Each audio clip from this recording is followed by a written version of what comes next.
moment on this conference that I went for in Nairobi, when the South African Minister of Transport stood up in the gathering where there are political parties from all over the world, and he said to me, he said, I want to applaud Liberia because your election was so tight, hotly contested, and President Bouaga only defeated President Weah less than 30,000 votes.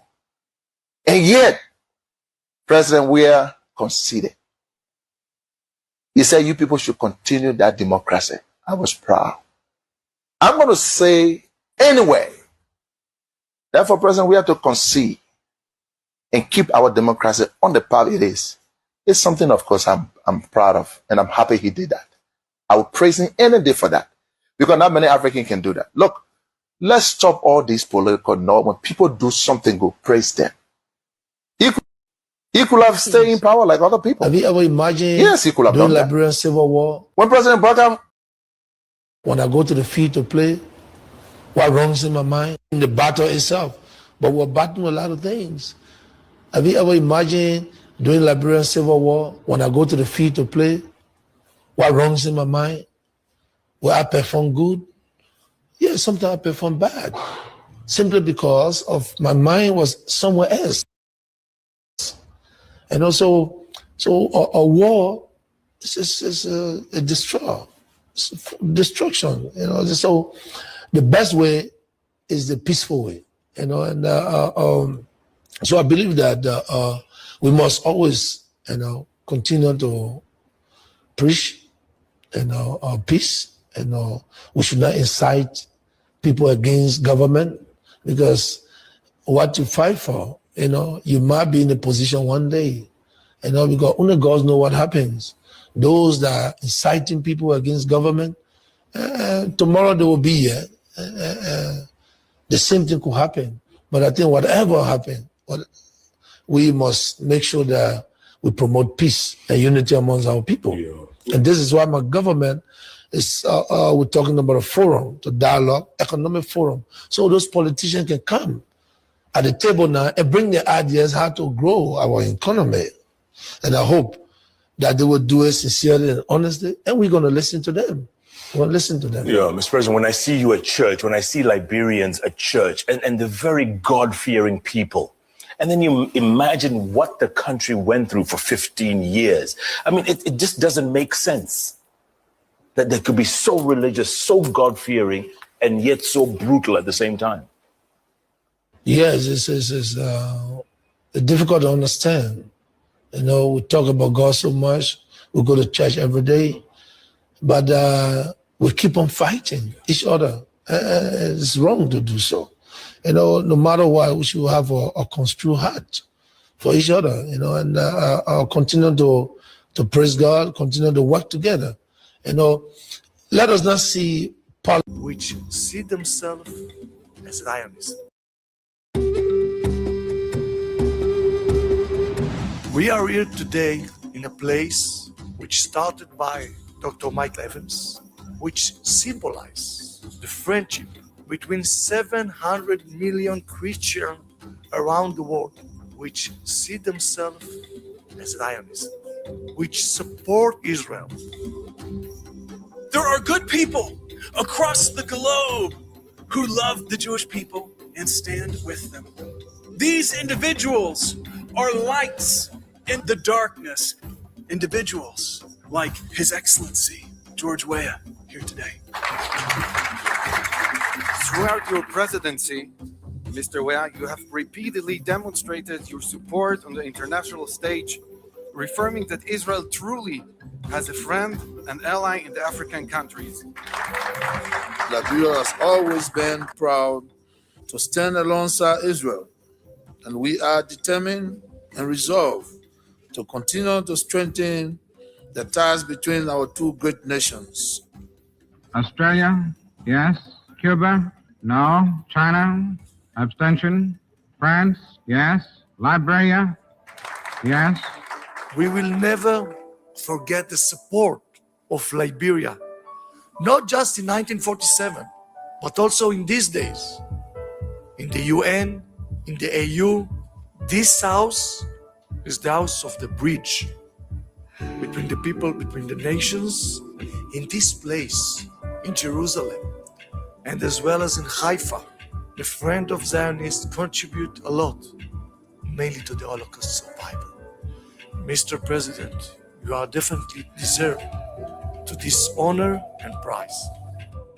This museum is talking about telling the story of non-Jews who help the state of Israel, support the state of Israel, save Jews during the Holocaust, and so heroes like you.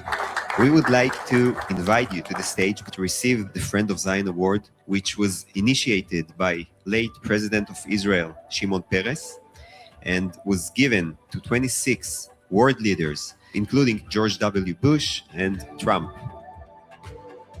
The Friend of Zion Museum is a remarkable project in the heart of Jerusalem. It celebrates the extraordinary contributions of Christian Zionists to the rise of Jewish Zionism.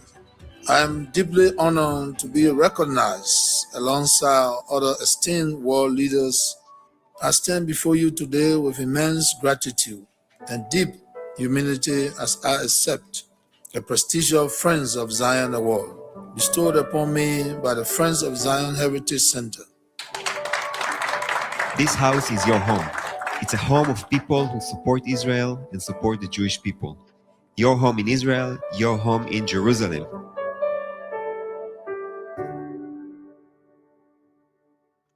Well, fellow Liberians, home and abroad, as always, it's a privilege again for us to be on here. And we want to say thanks to each and every one of you who continue to lend us your support, who continue to give us the necessary support that we need and the backing that we need to do this. It's very tough. I can tell you this. Very, very tough. We are not like other people who do this for a living, who are paid for what they do. But let's go and take this. Let's take this while we get ready. Things are good. The last time I went to John, if you get Ellen Johnson, Mother Ellen Johnson, a grade from 10 to 1, what will you do? I gave her 8, simply because of maintaining the peace. Okay, and that's something she did, right? And we have to say the right thing, because we are honest people. So 12 years ago, we never have feeder roads or pave or cement feeder road in this country that would decongest our capital. Today you can see it, but no one want to say that. We pave and cement almost 48-kilometer roads right in the city here. So, but nobody sees that. But then what is important for me, those people, those downtrodden that really need for the road to be paved, because they day in, day out, the place muddy in this rainy season, they are relieved because it's raining and they can only contend with just the road, not the mud. So I'm happy that. I hope you are following. We will definitely get to do what we got to do. But I hope you are listening to some very key points that His Excellency President Dr. George Weah is making. His agenda, his concern was about the downtrodden masses. You listening to him? He was concerned about those everyday people who did not have the time, who did not have the opportunity, who did not have the privilege. That was his agenda, to ensure that the downtrodden masses are protected. President Weah's agenda was about the people. That's why it was named the pro-poor agenda, for the poor agenda, taking into consideration the level of poverty in our country and how many persons, how many people, our population that are struck by poverty. So when you're listening to President Weah, he tells you that his agenda was about the downtrodden masses, was about the poor people. Now, I don't want you to believe it. The reason why I'm behind the camera is because I'm taking care of some stuff and I will soon be on the camera. But you were listening to this, In the peace. Okay, and that's something she grew up in the society, and I was born here, grew up in the society, and I can tell you, we follow politics in the country. We saw a lot of leaders come and go, and 12 years ago, I, as a politician now, I always, my predecessor, she always get praise from me when things are good. The last time I went to Jean Afrique, and someone asked me if you get Ellen Johnson, Ellen Johnson a grade from 10 to 1, what will you do? I gave her 8, simply because of maintaining the peace. Okay, and that's something she did, right? The agenda of President Weah was about keeping the peace. President Weah was concerned, he was more cautious of the peace because he knew very well that once we have peace, every other thing will fall in place. So the reason why he served as the shock absorber, he accepted the insult, he accepted the threats, he accepted every other thing that was thrown at him, was not because he was weak, but he's one of the strongest presidents that Liberia has ever known. He accepted the insult, the threat, and everything that people like Bueka did simply because he wanted to maintain the peace. We saw the police being very civil. Were there 1 or 2 scammages? But we saw overall 9 over 10, the police being very responsible in responding to people. And the reason why that happened was not because President Weah was weak. Now, let me tell you this. Don't worry, I will soon move from behind the camera and we'll have time. There are some of our own people who say, oh, President, we are weak. Oh, President, we are dead. Oh, the men can't talk. Why are the people doing this? Why, President, we can do this? But President, we are doing these things simply because he understands where Liberian came from. He knew very well that these were people that were already traumatized. They've gotten involved into things that they had no business going into. The nation was on its heels. Tension was all around the place. So President Weah decided that, look, I will serve as that particular shock absorber. Let the people insult me. If that is what will make them to feel fine, let them curse me in order for this nation to be peaceful. If threatening me will make them to feel that they have achieved their goal, let them do it. But I do not want this nation to slip into chaos. So most of us who did not understand at the time, we said, oh, President, we are weak. Oh, the man too weak.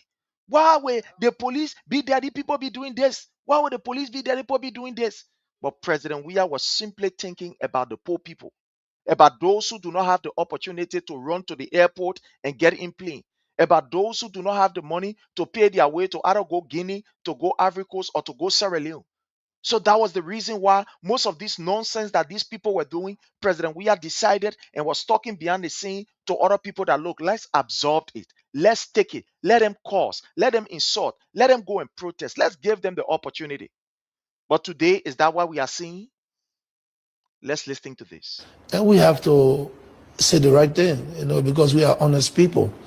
So 12 years ago, we never have feeder roads or pave or cement feeder road in this country that would decongest our capital. Today you can see it, but no one want to say that. We pave and cement almost 48-kilometer roads right in the city here. So, but nobody sees that. But then what is important for me, those people, those downtrodden. Now, listening to this. This is the part that I want you to listen to. What is most important, not even wars, but what is most important to President Weah is what he's about to tell us. So I want you to listen to him. What is most important? Look, government has 3 cardinal responsibilities, right? The government is to ensure the protection of its citizens, the well-being of its citizens, right? The survivability of the people depend on the government. So the government must ensure that her people are safe. The government must ensure that her people agenda is the first thing. The government must ensure that the people are well catered to. So President Weah's agenda was not just about that I am a president, but was about the people. Don't believe me. Let's carry this back and you're listening to him. But nobody sees that. But then what is important for me, those people, those downtrodden that really needed for the road to be paved because You hear it? President Weah's agenda was about the downtrodden. When you look at our population, about 85% of our population fall within that level that we refer to as downtrodden. The downtrodden could means people who cannot even afford to eat 2 times a day or 3 square meals, so to speak. People who do not have the opportunity to work and be able to earn salary for the whole 30 days or whatever month. The downtrodden masses refer to that keke rider. The downtrodden masses refer to that pimping rider. The downtrodden masses refer to that woman we're selling in the market. The downtrodden masses refer to those people who today their homes have been destroyed by Joseph Numa Boeka. Oh, let me make an account in front of this camera. Don't worry. we pave and cement almost 48-kilometer roads right in the city here, so, but nobody sees that. But then what is important for me, those people, those downtrodden that really needed for the road to be paved because they day in, day out, they place money in this rainy season, they are relieved because it's raining and they can only contend with just the road, not the mud. So that I'm happy that in 1 year and 7 months, I achieved a major road project in this country. I achieved the WISE fee for children that want to go to the West African National Exam Council. And because of what we did, by giving them free tuition, today we have a better results in the WISE. When you were growing up, did you ever have any goals? Did you dream of being president one day of this country? Did that ever occur to you growing up in the slums, in the inner cities of Monrovia? Well, no, I did not grow up thinking that I'm going to be president one day. I grew up knowing that if I work hard, I can be what I want to be. So I think keeping that mentality and have passion for what I do, brought me to this place. And then my love for country and my love for people. During the war, I participated, not fighting, but fighting the AIDS in society and helping those people that were vulnerable. And I think Liberians love me for that. And when I came on board and let them know that, hey, we can change this country, we can do something here, whatever it is. And then I was interested with the leadership. And I can guarantee you, it's not. Now, fellow Liberians home and abroad, I want to welcome all of you. I want to appreciate all of you. Thank you so very kindly for your continuous effort in making sure that we as a people can be able to give you the information. Sometimes I sit and feel so very terrible. And the reason why is very simple. It's because we stall our own progress as a people and as a nation. Listening to me, I am saying that Liberians, we've stalled our own progress. We've destroyed our own path towards a peaceful, a positive, and a prosperous nation. That's what we did. Today, as I was sitting thinking while trying to come on life, I said to myself, did Liberian really voted President Weah out? Was it President Weah that they were voting out? And as I asked myself these questions, the Spirit of God started to speak to me and said to me, do you think that it was President Weah for true, that was voted out? And I said, I don't know. Tell me, Lord, well, what are you saying? And these were some of the answers that I was able to get from the Holy Spirit, from God Himself, from Allah. I was told that Liberians did not vote President Weah out. You know what Liberians they were voting out? They were voting out security. They were voting out peace. They were voting out respect for human rights. They were voting out respect for the rule of law. They were voting out their children protection. They were voting out the right of every citizen to petition their government. That's what they were voting out. So those who felt that you vote out President Weah, no. He said, oh, you are bringing in rescue. When you went to the ballot box, those of you who went to the ballot box and said, oh, Weah must go. No, it wasn't Weah must go. You were saying to yourself, my children protection must go. I don't want my children to be protected. Today we are seeing it. Sodomy is taking over the nation by high placed government officials. When you went and you were singing, Weah must go, Weah go, it was not Weah go. You was telling the protection of your daughters to go. That was what you were doing. You were telling respect for human rights and human dignity to go. Oh yeah, that song. When they were singing that song, Weah go, it was not Weah go. You were telling the people, you were telling the world. Look, sometimes I said I want to come on this show, I get angry and say, why is it the international communities are not talking? Why? With all of this level of violence that's going on, why the United States Embassy is quiet? These people who every day they will put up press conference, why are they quiet today? Sometimes I start to think about it. I say, what happened? Why is it that the EU, they are not talking? And I get to realize that they are not talking because we said to them, let the peace of Liberia go. Let the men who respect human rights and human dignity go. The men who protected our children from these evil people in society who will rape our children, who will sodomize our children, we were telling the protection of our children to go. We were telling respect for human rights to go. Then I understand why these people are not talking. Because probably they sat down and said, but why must we talk? When these people said they never wanted the man who was protecting their children, the man who kept this country secure and quiet, when they said the man should go, then it reminds me back to 97 when we sang the song, you gave my pa, I will vote for you.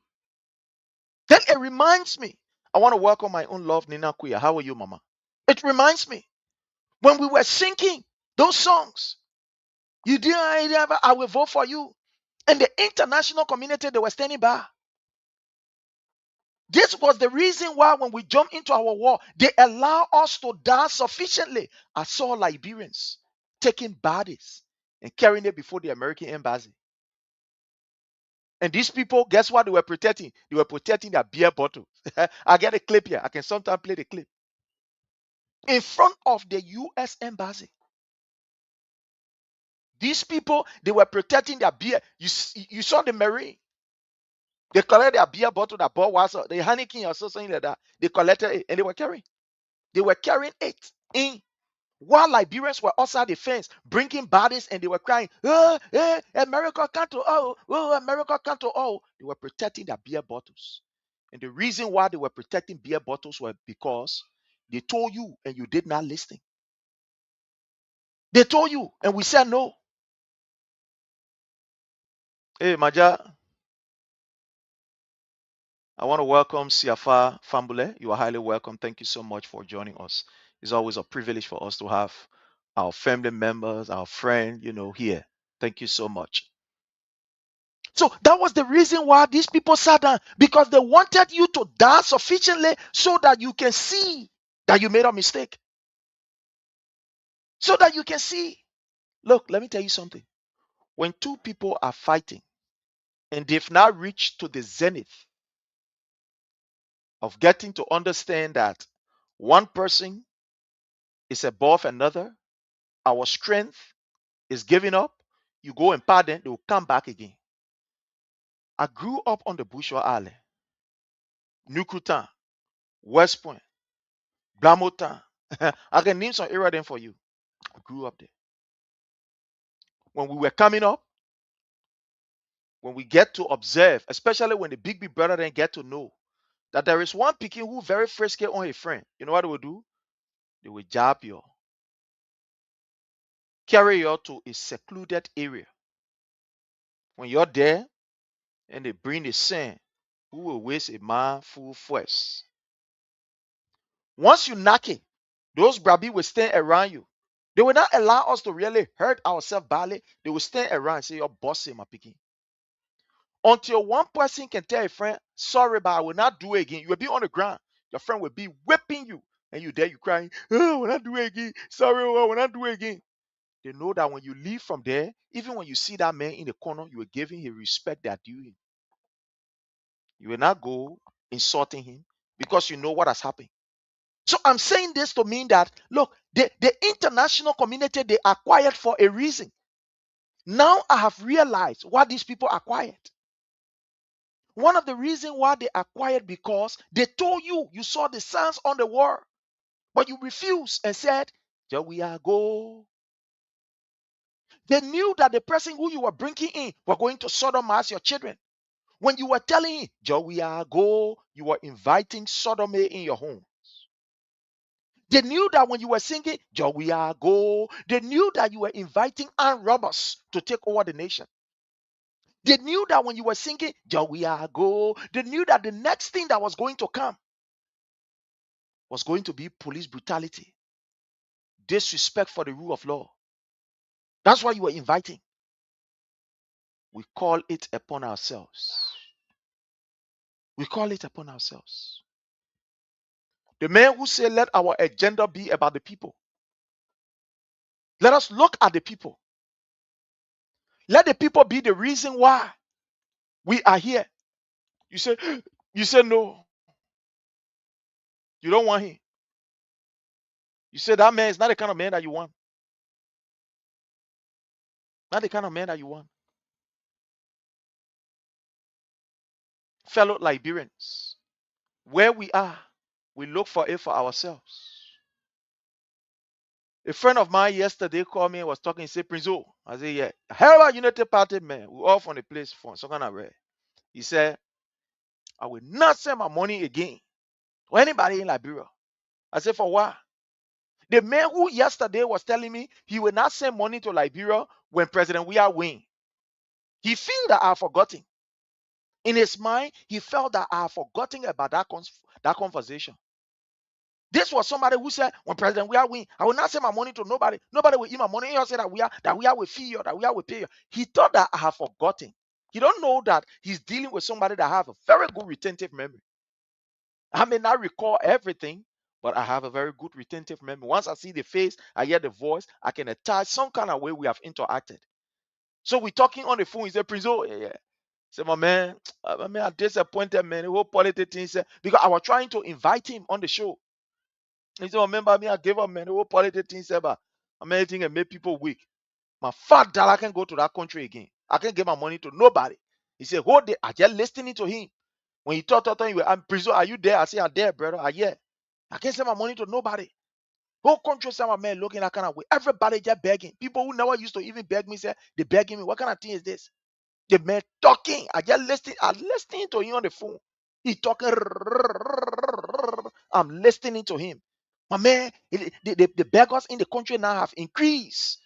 My man, sometimes in fact, I want to tell myself on a Facebook thing. I want to tell myself on Messenger. I want to delete my page. So I say, "For what?" He said, "My man, everybody just begging me. As soon as somebody inbox you, they say hello. The next thing, my man, I beg you, you can send me some kind of late $20. You can send me some kind of late $50. He said, "Because of that thing, I have deleted almost all of the app that can send money to Liberia from my phone. But still, people stay calling me. So I come and leave the whole Facebook thing." I said, "No, brother, don't leave it. You know, my man, it's too much." The people them, they put the whole country almost like nothing to beggar. When somebody speak to you 1-2 times, when they say hello, the next thing, my man, not easy, send on you, my man, not easy, let compare no. So what kind of thing is that? My man was like, I can't understand the country. My other picking where I used to do my late model by so in the picking, not even doing it. The man sat down on the phone here and on the lecturing for complete 30 minutes. That ball complaining. He complaining. How he two bike is no longer running. They seize a bike. How in fact the keke were there. He start complaining. I just sitting when he thought he can ask me, Prince, are you there? I said, brother, I'm here. When he thought he asked me, brother, my man, are you there? I said, brother, I'm here. I'm listening to you. So I allow him to vent out his anger good. So when he got through, then I start to remind him. I say, AB, sorry. Yeah, and I thought they are called. Anyway, anybody can be AB. Yeah, anybody. So I ask him, I say, brother man, he say, yeah. I say, let me ask you a question. And you were the same person who was saying that the Unity Party government, that the government that will can't bring change, that the government that will be able to resurrect our people. You were the same person who told me that you will not send money to Liberia when President We are winning. And that you? And that you were the same person, brother, who are telling me that this man is a man of experience, just like Newman Boyka get experience, and this man is about to change the country. And that you were the same person, brother, you were telling me that thing yet.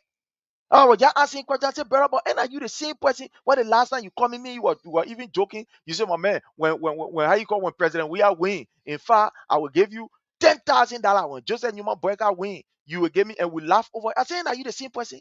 And are you the same person say, oh, and people in Liberia that were asking for money during the We Are administration, you used to get them at least small thing that you today on the phone here complaining that the beggars in Liberia have increased, brother man. So after we talked on asking a few questions, he said, please don't remember, I'm busy, man. I want you to go. I said, no, brother, you will not go. You kept me on this phone here for complete 30 plus minutes. You talking and listening to you. The matter now for me to talk, I just want to remind you, you say you're going. I say, you going nowhere. He's not laughing. He said, please don't leave him, man. And he cut the phone off. He went. The people who, according to them, they said, Jawia should go. They are the ones now complaining. They are the ones complaining. Look, let me tell you something. We have friends, we have families in Liberia. We have people that are dear to our hearts in Liberia. And we hope and pray that we can continue to help them. Because if God has placed us in this position to be able to help somebody, it is not a hurting thing to help people. Because we ourselves, before we could come here, there were people who make sacrifices to help us. Some of the people who we went to go and ask, some of them, the $20 they gave us was the last $20 that they were keeping. But they said, let me help you. So we are not at all angry to help people. It's just that sometimes we don't have it to help. So we are not angry. But the people who now are very angry are those of our brothers and our sisters that belong to the Unity Party. These guys can complain more than you and myself. They can complain more than you and myself. Oh, they can complain. President We Are agenda was about the people. Fellow Liberians, I want to play you the very first video. Today, again, we got a very terrible information from Liberia. You know, we continue to say that police brutality has become the order of the day. It's no longer a news. The one that will become a news that the one where we not know of. Yeah. That the one that we don't know of. But the ones that we know of, is no longer a news. Today, something very, very terrible happened in Liberia. Very terrible. Very, very terrible. And that which happened, which was very terrible, fellow Liberian, has to do with a police officer who I know very well. I know this particular guy very, very well, courtesy of the Zigo TV. I know this guy very well. When I mean very well, I know him. This guy, he was assigned across on the Bushwa Island. I don't know whether he stayed assigned there, but this guy was assigned across on the Bushwa Island, and he actually used to be somewhere around Zone 1 area where he was assigned. I'm not going to call his name, but you are going to see his picture. I'm not going to call his name, but you are going to see his picture. We got an information today that this particular PSU officer decided to take advantage of a girl. In the middle of nowhere, this particular police officer collected this girl, put the girl on the back, and was carrying this girl somewhere in an isolated area to rape her. After finished raping her, to extract body parts from her.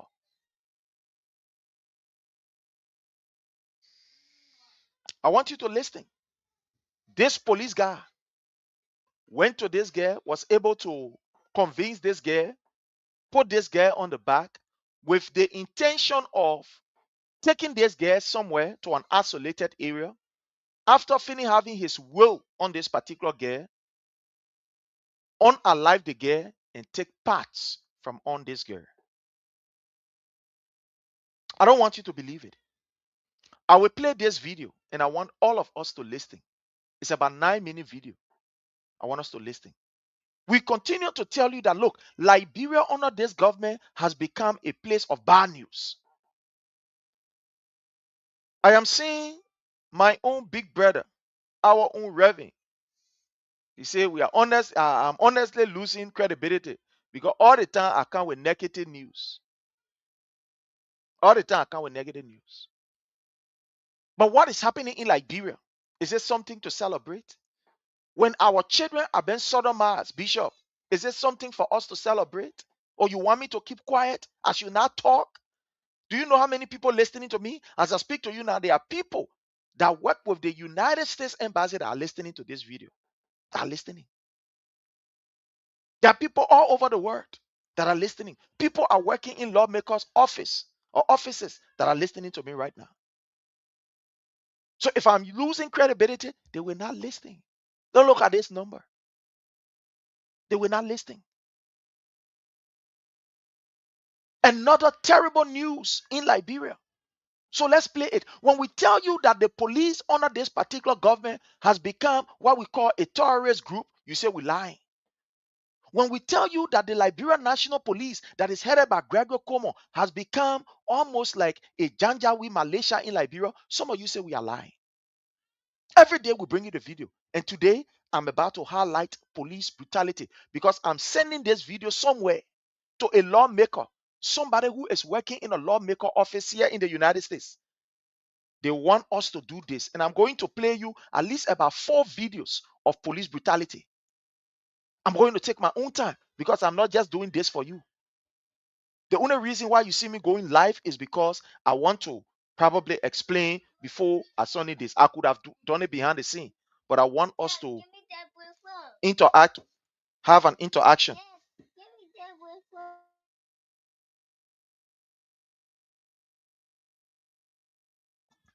So I want you to hear it. So I'm going to play this first video and I want you to listen here.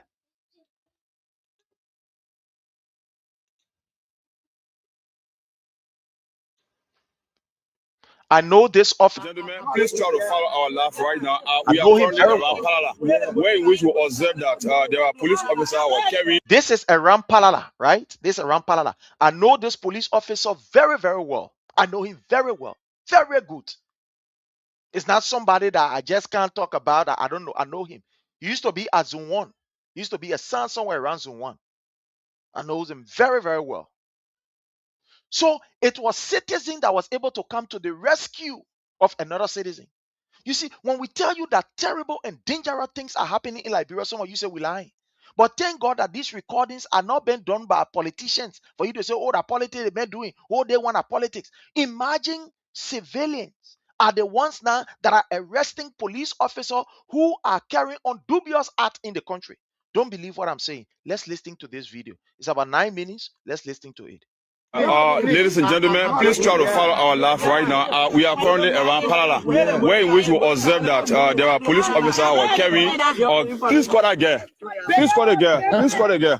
There are police officers who are carrying a girl, and we observe that you are kidnapping. So we want to ask. So we observe that you are kidnapping. Please call the girl so that please try to follow our live. Share our live.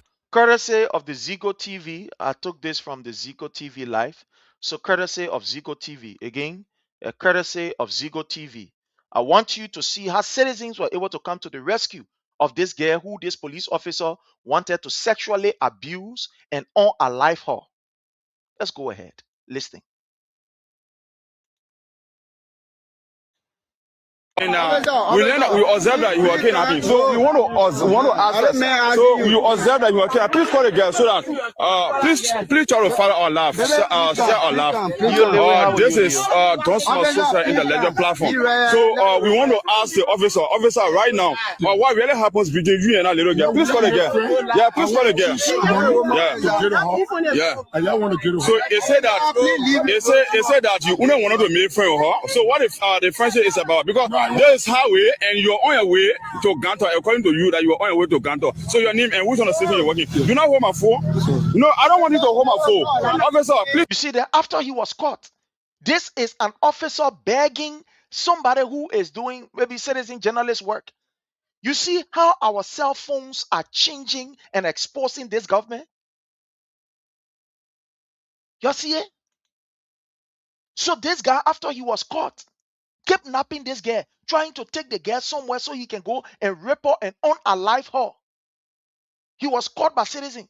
The citizen brought the camera up and started, he begging. He on his knees, begging them because he wanted them to put it up on social media. But thank God that God is God and we are talking.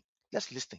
They said that you only wanted to make friend with her. So what if the friendship is about? Because there is highway and you're on your way to Ganto. According to you, that you are on your way to Ganto. So your name and which on the station you're working. Do not hold my phone. No. You see that? You are in the meth. You're in the meth phone. You see that? Imagine an officer bending down and holding this particular guy foot because he wanted guy to delete it. He wanted guy to put it up. You see, listening. No, I don't want you to hold my phone. Officer, please focus on the camera. Please try to share a laugh. No, nobody forgive me here. Hello? We will call another police officer. Please, whatsoever you are, please try to share the laugh. Share the laugh. The officer right now, he said that he is guilty. We observe that he actually tried to kidnap. Police officer tried to kidnap. So we please try to share our laugh. This is, we are around before we so parallel, it is where we are right now. So you can try to share our life so that people can come and then so that arrest the officer. So officer, what's your name? Your name? Your name. No, your name. You see, he's saying that they must carry him to the station. Why do you think this guy want to go to the station? This police officer, because he know that his friends are there and they will cover him up, like the same way they did to King Jaw, where they massacre our people. The same things this guy can be doing around. Let's watch. No, please try to give her a name. So you can't call a name to us. Then what you are begging for? What you are begging for? We observe that you are begging right now. So what again? He lying that he wasn't begging. You see him shaking his head? He said he wasn't begging at all. What again you question? Please call again. Yeah, call again. No, this is we are on live. So please try. For all those, I know this brother very well. I know him very, very well. Observing right now, you can try to share our life. The officer already been guilty. He said that it is true that you are actually carrying a girl and he made friend with a girl, but he don't want to speak to us right now. Hey, do not touch him. Hey, ma, don't touch him. Please don't touch him. Don't touch him. Yeah, don't touch him. I beg you. Very soon people will be here. Officer, please speak to us. Please speak to the media. No, why you are carrying a girl for? You said you made fun of the girl, right? Why you made fun of her for? Yeah, I want a girl so to pay away the girl. Yeah, but we observe that you put a girl on the motorbike. Why you are carrying her? No, this is highway, and you as an officer, you want to money to girl 10 years.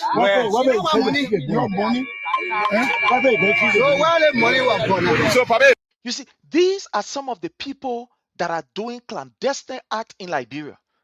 These are the people that are bearing the flag of Liberia, and they are using that flag to commit serious atrocity and walk away with impunity. Well, let's go ahead. No. What you observe to? What you observe? What? Yeah. I'm not here. So what's your name? My name is Yeah, what is that? You know the child? Oh, yeah, Jora. Okay. So what you hear from the officer? What you know about the officer? Yeah.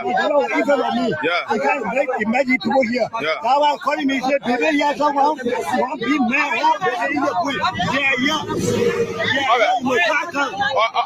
You see, so the police guy now is trying to move the paper from in front of the camera. You see, because the paper is explaining The papa now is explaining.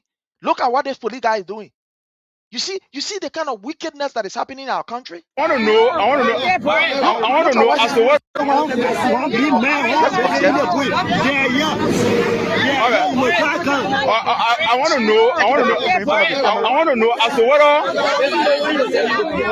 to know as to what the gang talk. Yeah, so let me hear one or two words from her. Sanya, hello? Yeah, what happened? What really happened? Please speak to us.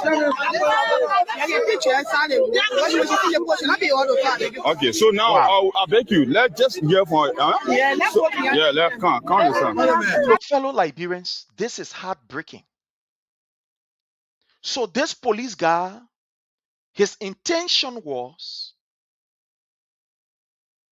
to deceive this girl that he wanted to get the girl money. The girl jump on the bike, take this girl on the highway, sleep with her. When he finish, unalive her, take whatever parts that he's supposed to take and carry straight to where he was carrying it. You see what is happening? Police that we are supposed to be running to for rescue. Police that we are supposed to be looking up to for our safety and our survivability are the police now that are carrying on different acts in our country. I will play this video.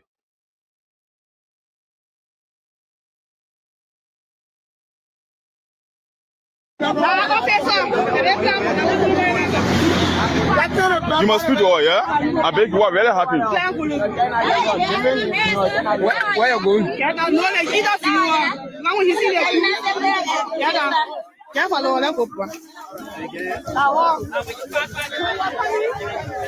So you say the officer put you on Muruba? Yeah. So when you were carrying you? He see me on the road. I got my eating. Yeah. Joanna. Yeah. He passed for me. He give me. So he said, me I say, oh, Hannah said it. Oh, he said he want you? Yeah. Okay. He tell me say he want me. He take money, but he not give them. Yeah. He give them money to someone who will chase it. He buy me food. He buy me food. He tell me say, take the food he dey. He eat the food. But you eat the food? Yeah, he buy the food. Oh, after buying the food for you? Yeah, he buy. And then he buy for your auntie? Yeah, I call my auntie. Yeah. Joanna. He call Joanna. I say, Joanna say, Joanna, oh, my Hannah said the power. He get the food with me. He tells me I get it on son. The father food say no, it's I call my auntie Joanna. I tell Joanna say, someone tell me say you want me with my Hannah said the power. Joanna came. He said, Joanna say, I will get a dollar somewhere. He called me to say, sit down. What they move for? I have been caused what they. I tell my auntie, tell me say, can't say now what they got. I say, oh my God, that's a wow. You tell me say, go. So now you are going to Muruba to go, right? You are going to Muruba to go? Yeah, I mean, one go come here. Yeah, so the officer put you on the Muruba, you're going, the police officer, but you not quite need to you.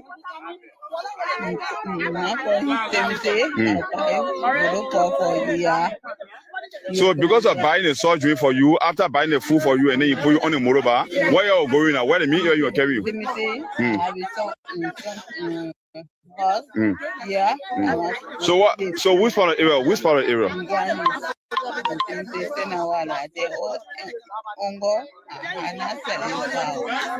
So you see, he was carrying the girl in the bush to go and SA her, to sexually assault her, after which he unalive her. You see that kind of thing are happening? The Murubo, me and all coming. I tell the Murubo, say, we for be a thing,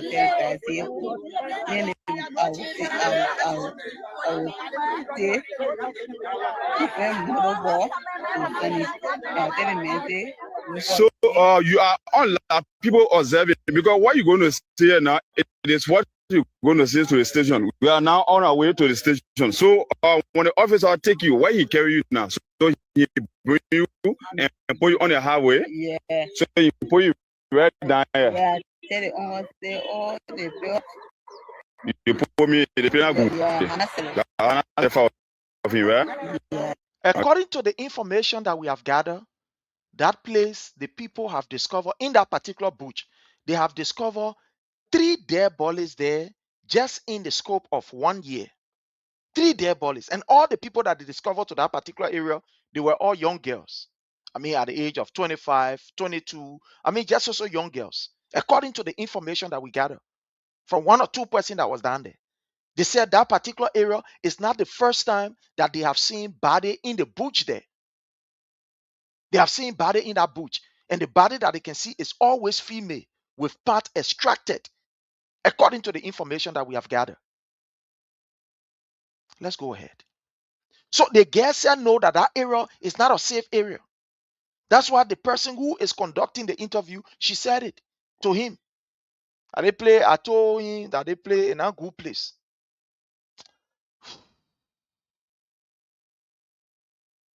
So you put you right down here. Yeah. Tell the owner say all the bill. You put me in the penalty. Yeah. Okay. So you not do bad to you. Huh? You not do dirty to you. So you only take it and put you over. That way on the highway, right? Yeah. Okay. So Moses. So he took the girl from an area amongst the people, put her on his back, and carry her all the way on the highway.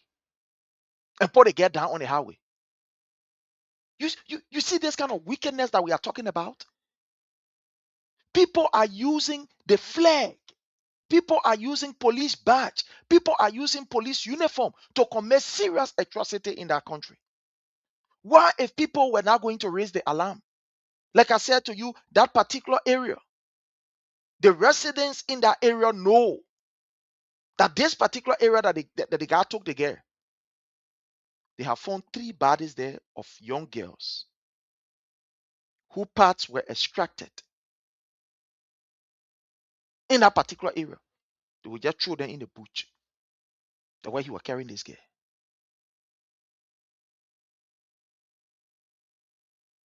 What our nation is turning into under Joseph Newman Boyka? What? How did we reach this far? How has the police become an agency that will commit crimes, heavy atrocity, and walk away with impunity? How? Oh, so what you need? Money. Helen Singwe. How old are you? I can't sing it a lot. Yeah. Okay. How old are you? Your age? 27 years old. Okay. Thank you. Yeah. All right. So now let's reach out to the officer. So please shout to cheer or laugh, and we just and we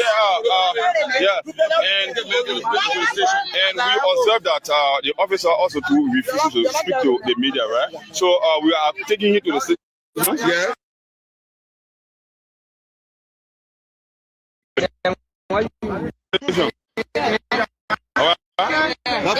Yeah. So.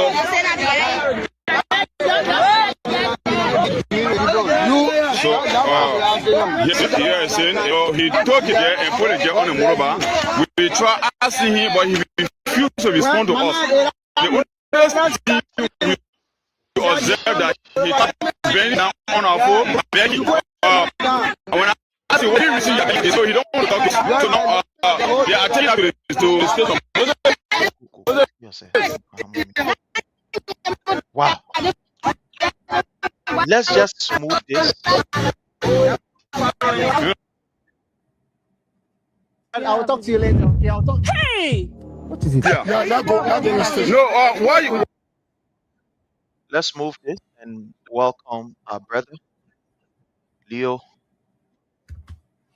My brother Prince, how are you, sir? Brother, seeing this with the other video that I'm about to play, I don't know. And I know this police guy very well. This Oh, guy you know was him? suspended. I know the man very well. This guy was once suspended in the police force. Once he was suspended, I know him. He was once suspended.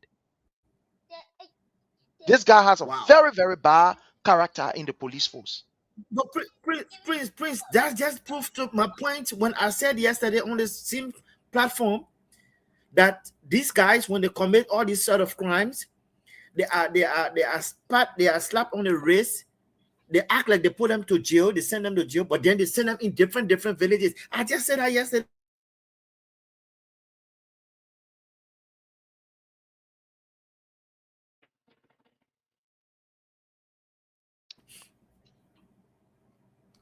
It's Wow. crazy. Hello?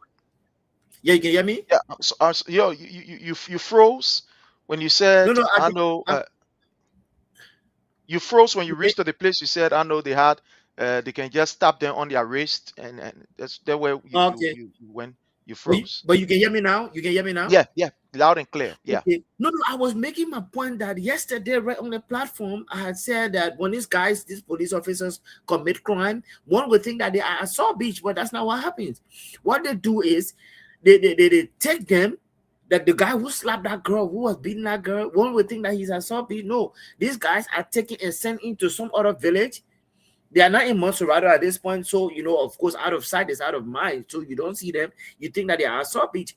But to know that this police guy was once suspended and has maybe was reinstated, and look at the crime he's committing. This is bad. This is bad for our people again. But let me say good day to our people. Happy Saturday to all of our families and friends and okay, sympathizers of this show.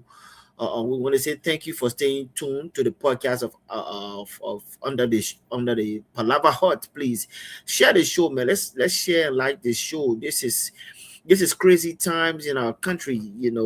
Thanks to Prince Sharif, who's always highlighting the different happenings in our country. Yeah. So we are here, Prince. Thanks again for having me, man. Brother Leo, thank you so much for joining us. But again, this is horrible. This is terrible. It almost like you are a soothsayer, because Yeah, yeah. yesterday Mm-hmm. you were right here and you said it. Lo and behold, today, Yeah. look at what is happening. Yeah. Brother, You know what does this speak to some of the mysterious death that we are seeing around?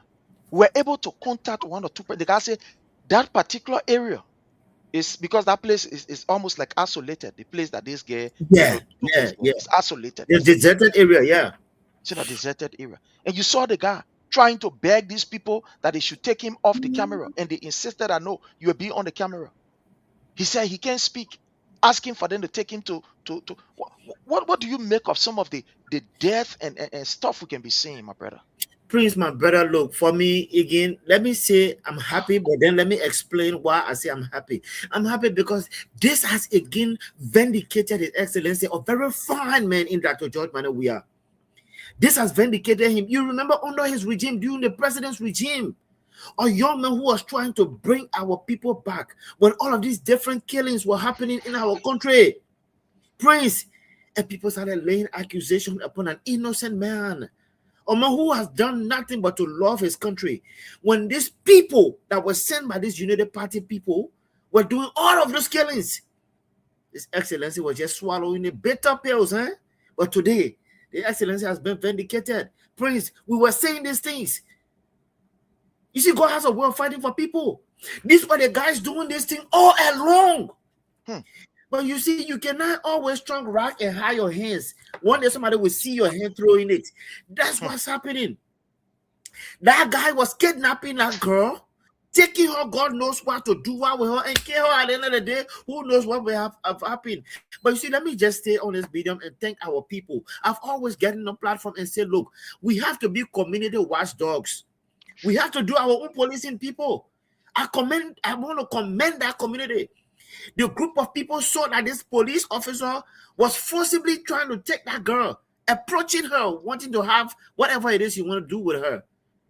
And you saw him, he tried to hold the camera guy's foot to beg him that please But it's late, my brother.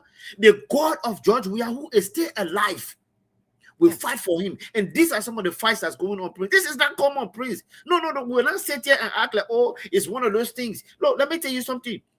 Something has happened in our country again. I will not speak too much to it, but please be careful who the people that you try to hate for no reason. And I will want you to really think hard. It's a sensitive issue that has just happened in our country. Be careful how you go after people who are God's chosen, regardless of who you think you are. Because the God of that individual has his way of coming back. You understand? These were the people who were killing people so that the blame can go on a regime, one of His Excellency Dr. George Manuel Weah. And so now, you can't hide it now. These guys are killers. They can't hide it. They are serial killers. They are rapists. You see it right in the government. You got a Brian McGill. You got a Jalas of the world. Sodomizing, raping. And even in the very government, you have the Mo Ali who are doing all of these accusations. My brother, you think this thing a common thing, my people? We have a decrepit old man in our executive mansion, one who the Liberian people gave the power to say, you know what? We think you can be somebody else. But this old man has proven that, look, you know what, I have no future left for me, so there will be no future left for Liberia. Please. There are troubled days ahead, man. If police officers can be now, the brother like that guy, the Latin, not even you. Broad daylight, my brother. But again, I give kudos to the community. Because look, you see, we have to become, like I said, you see something, say something, because you don't know whose life you could be well saving. And that police officer, trust me, man, these guys are just going to be slapped on the wrist. You know, I want to show our people another video here. We are highlighting police brutality and violence in Liberia. This is another video of a police brutality. And like what you continue to say, these guys, they are not being punished for their acts of violence or brutality. Like you said, just give them some kind of, In fact, some of these guys are even promoted for the level of violence that they commit. They are promoted. Say, yeah, man, you the correct man. Let's watch this other video of another police brutality again. This is. I said we tired with their lies. Move this, the sound, because look here. My people, I want you to look at this. I hope you guys are seeing what we are seeing here. You see there? There's another police brutality again. Look there. Hey, yeah, he broke that young man's foot. He stepped on that. Oh, Prince. Look at, oh, man. There are about 4 of them. You see there? You see? Broke the man's legs. You see there? But Prince, at this stage, what threat is that person posing to those 4 or 5 police officers? According to the information that we gather here, they say that they guy can do the connection. People can call him to go do connection, electric wire to go connect their wire. Yeah. According to the information. The only crime that this guy committed, according to what the information we have gathered, people in the community can call and say, oh, man, I beg you, please can face my leg for me. Please can face my wire. And that's the only crime the man committed. Look at how this guy, they broke his leg. The other guy stepped on the guy's legs intentionally. This is not something that he made mistake. Yeah. They say, oh, he's walking and he stumbled. So look at this. Look at this. They broke the guy's leg, man. I mean, Prince, look at how heavy are these police officers. Heavy sets, big men. You see? You see there? No. Oh, he broke that kid's foot. Oh, man. He broke the legs. He broke the legs. He broke the legs. Wow. Prince. Like I said, man, our country is in serious trouble, my brother. It's in serious trouble. It will have to take God himself to really intervene for us to see some ease. But our country is in serious trouble. I mean, you have 4 or 5 able, big built body officers stepping. Look at how small that guy is, Prince. Prince, you saw the guy on the ground. That man don't even look like he's up to 100 pounds. It don't even look like it. The guy is on the ground. What threat is he posing to those officers? A man is on the ground. He's already submitted. What the slap for? What the punch for? Okay, what crime did he commit? What crime? Oh no, His Excellency, please, let me just say this before I submit. You remember when the United Party were protesting every time? Our police officers, His Excellency told them, said, look, give them water, give them food. We don't want to see you brutalizing any citizens. But today, under this government, please, citizens are left second class, third class for dead. Please, our people are homeless. Okay, police officer, I understand you're not getting your pay under this government regularly. Are you going to take your frustration on the people, the poor masses? Please?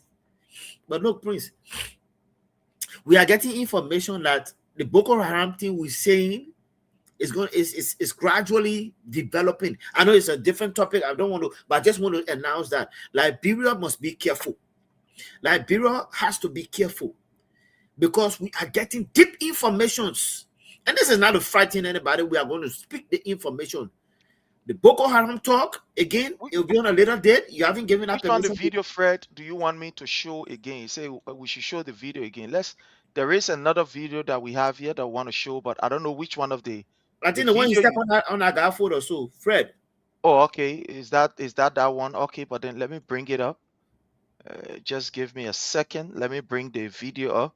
Fred, if that is the video you want me to play, I'm definitely going to play this video. The one that he damaged that guy. He damaged the man. Hey, remember, he damaged the man.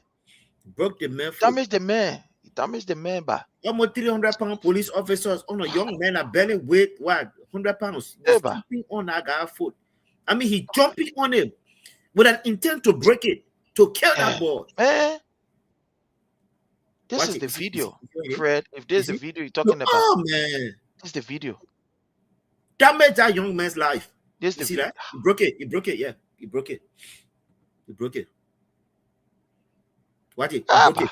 You see look that? at how he can step on wood. You know. Yeah. Yeah. Oh my people. Yeah. Yeah. Fresh here. He broke it. What crime did this young man commit? Look, even the murderers, man, even let's say hypothetically the guy may have committed some murder, right? I mean, don't this guy deserve his day in court but to subject him to sort of treatment, Prince? I told you, Prince, under this government. Look. Yeah. Yeah, broke that young man's foot. No, man. And you will see a female officer who is supposed to be a mother. But you know, all of these people, you know, they've sold their soul now, so we wouldn't expect much.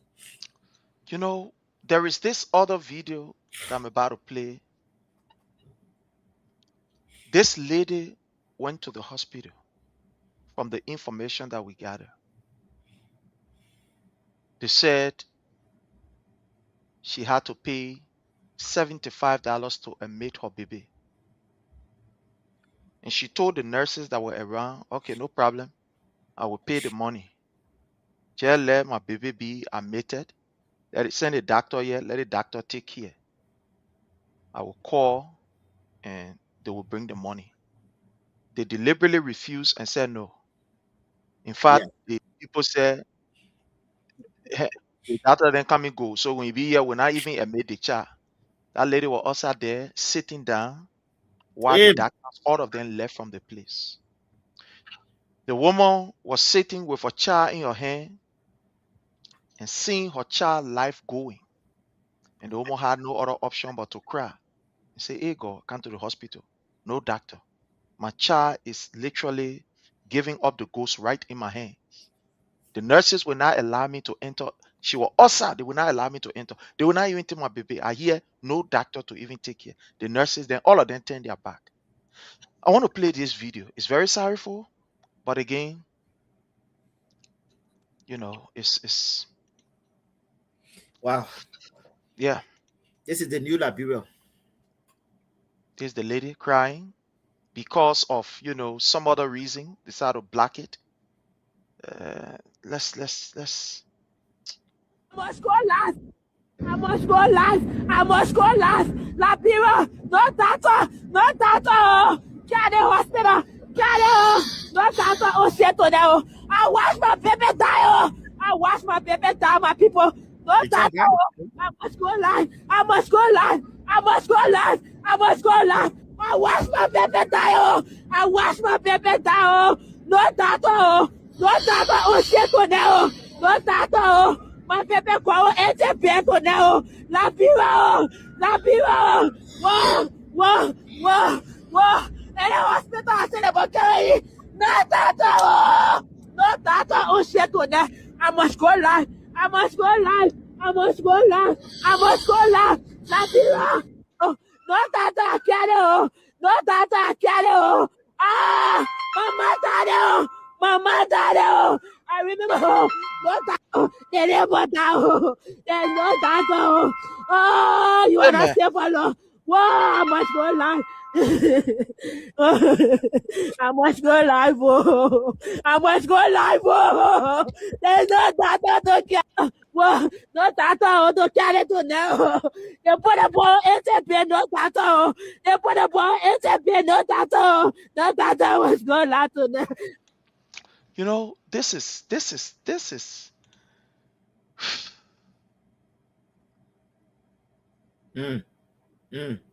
Yeah. Yeah, that is hard, eh? That is hard. That like I said, Prince, it's when it's different when you hear a mother's cry, especially for a child, to direct in her hands, Prince. This is not, we are not at a civil war to say, hospitals are locked up and whatnot. This is supposed to be a 21st century Liberia. Doctors left that woman. As a matter of fact, they put a child on the bed, knowing that they were about to lock the door and leave. When they were ready, they said, okay, girls are not ready to lock the door. Prince, the child actually did die. The child died, yeah. Such of insensitivity to the plight of the people. I mean, Prince, what kind of government do we have? Look, Prince, I said that. Man. If one person, a serious-minded president, a serious-minded government, right? One soul is too much to die under your watch. But President Bwaka, man, my brother Prince, and when we talk about these things, people think we're trying to politicize these things. No, you are seeing this thing firsthand. The woman lose her child dies in her hand, knowing that doctors just pass by her because they have to go. Prince, like I've always said, my little brother is a nurse. I mean, he's a doctor. Yeah. Joseph. Yeah. But when we talk, he tells me, look, man, our training that we do is life first. It's all about the emergency. It's all about the life of the individual. So it's like taking an oath in any circumstance. But no, they left the Papa Hall, they were passing. Who cares, Prince? Who cares? Under this government. And that lady lost her child. Child died in her hand. That's why you saw the blur that picture. That's why, because the child was in her hand, so they could blur the whole thing. Because you have, Facebook regulation. Yeah, but the child was right in her hand, so they had to blur that whole picture.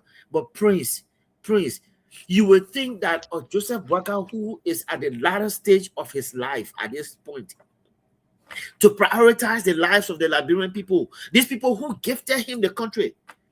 You got Mother Katumo Bwakai sitting down. Nobody will come here and tell me, say, these people don't hear about these things. Liberia is small, my brother. Liberia is small. So information flies around with all of the people that are dying. The woman lost her child, my brother. Doctors, people who took hope to save lives. Doctors. Look, Prince, this thing it's a pattern, it's a cycle. Police are causing their own brutality. Doctors are also causing their own brutality. Who can the people run to? You cannot go to the police for redress. You cannot even go to the doctors. Mo Ali has said the judges are corrupt. Who will our people go to? Tell me, what would this result? Prince, you cannot go to doctors. You obviously cannot go to the police. And you cannot go to the judges for any kind of redress, my brother. Courtesy of Mo Ali. And a woman just lost her child.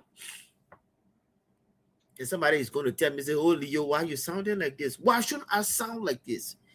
Please, this reminded me of a civil war when our mothers were running, when our mothers those days, they put the children on the back, and some of them, because of they run the helter-skelter, the traffic, people going. So mothers' children were falling on the wayside, stampede, But this is a peaceful country. It's supposed to be a peaceful Liberia.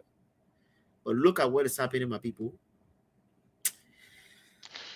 This is another video of a guy who, according to the police and the LDEA, was selling opium, weed, marijuana, and they asked him where he was keeping it. He said the only one that were on him, that they caught with him, was the one that he had. He didn't get no more anything keeping anywhere. And these police officers, they were able to take this guy on a bike, carry him to a place, an isolated area. According to them, they went there to torture him so he can confess who was giving him the drugs or who were giving him the marijuana to sell. And this is the video. I don't know when you are caught with marijuana, that you should be beaten severely. This is another video of a violence again carry on.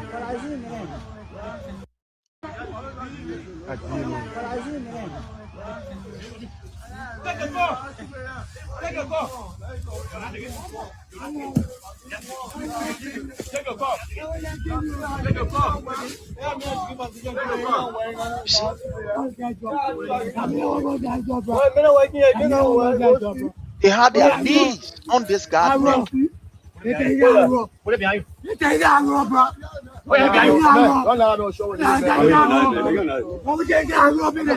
Look there. He had a gap.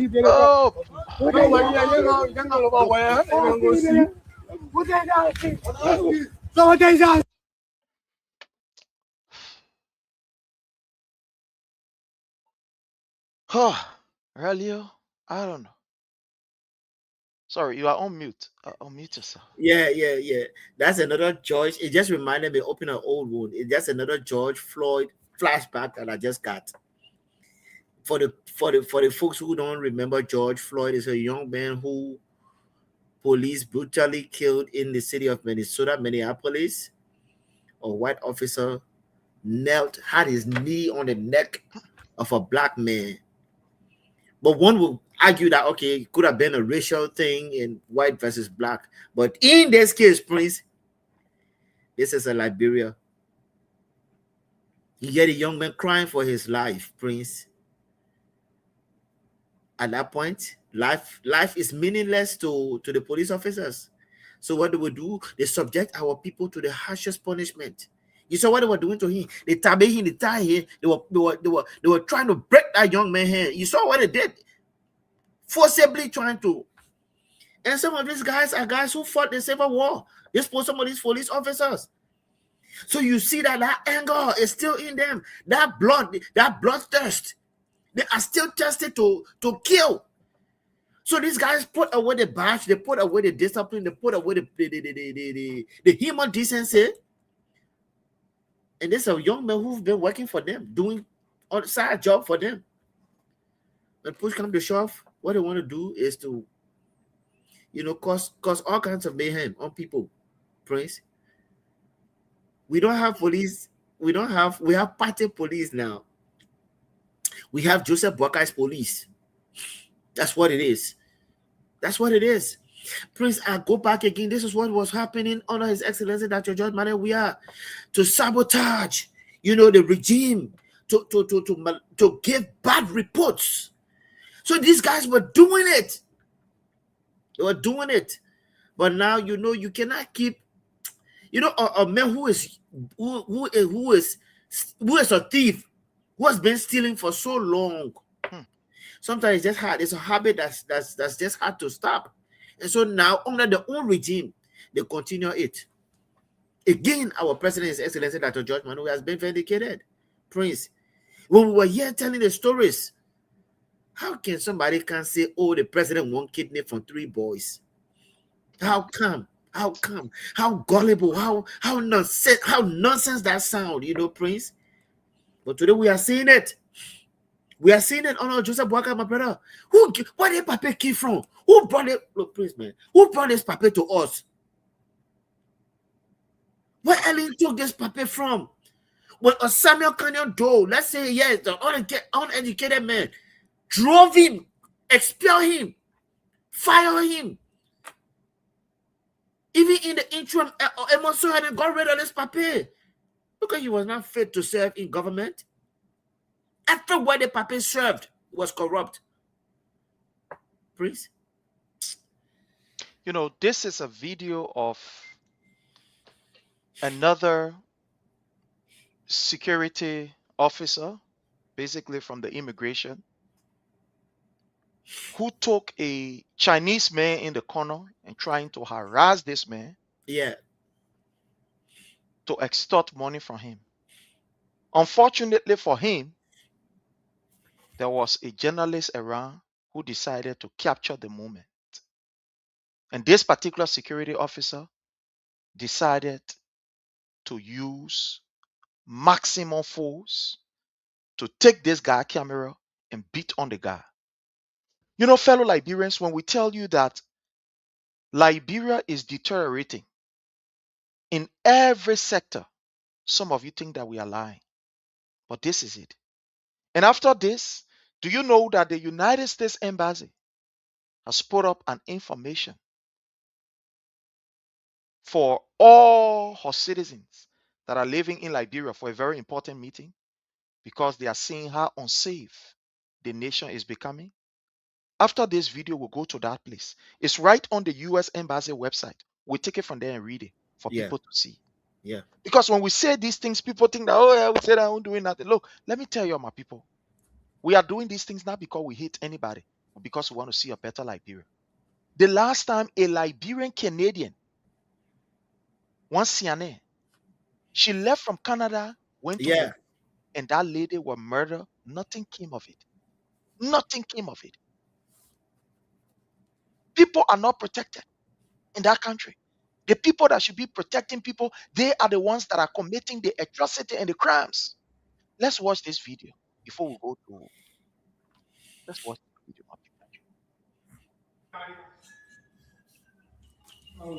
Hey, hello. Hello? Excuse me, sir. I'm a journalist. Yeah, you journalist. Come to work. Come to work. You coming? You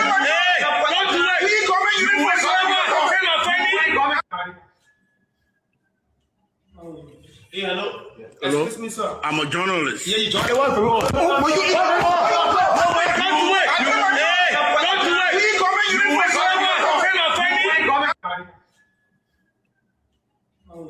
Hey, hello. Hello? Excuse me, sir. I'm a journalist. Yeah, you journalist. My brother Leo, this is somebody who should be protecting the people, whether be a black, white, yellow, green, or what. Yeah. But you see, it's like he had an arm on his side that probably he was taking up ready to discharge. To discharge.